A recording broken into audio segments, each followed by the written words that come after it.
Bilang bahagi ng ika-162 founding anniversary ng lungsod ng Pasay at 92nd founding anniversary ng Department of Labor and Employment, sinimulan ngayong Lunes ang Mega Job Fair sa Pasay Astrodome.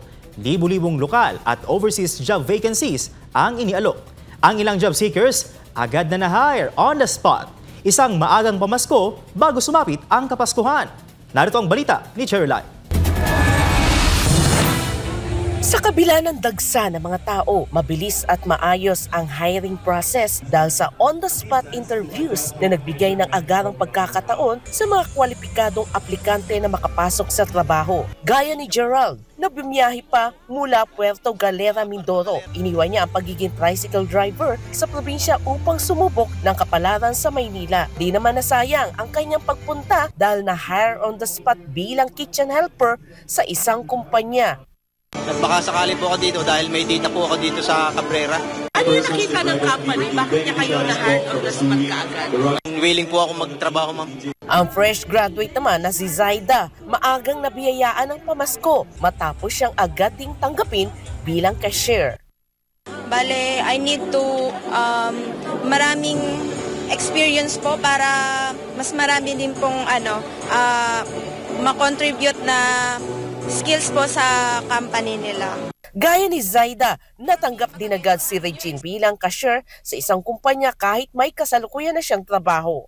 Makakatulong din po kasi sa kanila. Tapos, at makagain po, for me, makagain po ng new experience. Ayon sa DOLE, 46 na lokal at 4 na overseas employers ang nag-alok ng kabuang 8,885 job vacancies. Kabilang ang mga posisyon tulad ng customer service representative, financial advisor, production worker, kitchen worker, at registered nurse. Ayon naman kay Pasay City Mayor Emmy Calixto Rubiano, ang Mega Job Fair ay nagsilbing isang maagang pamasko para sa mga Pasayenyo upang makahanap ng trabaho, magkaroon ng panibagong pag-asa at matustusan ang pangangailangan ng kani-kanilang pamilya ngayong papalapit ang Pasko. Job fairs have become a regular activity.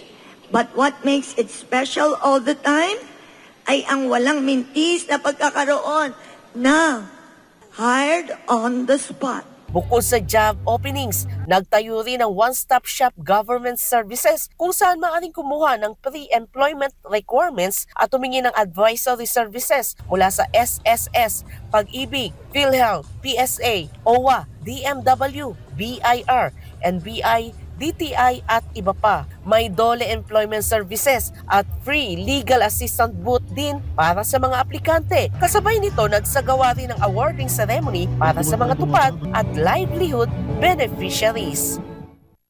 Hindi lang po NCR, even other regions naman po. This is part of the celebration po ng DOLE at ito po ay nationwide na magkakaroon po ng job fair. Para sa Diyos at sa Pilipinas kung mahal, Cherylai, SMNI News.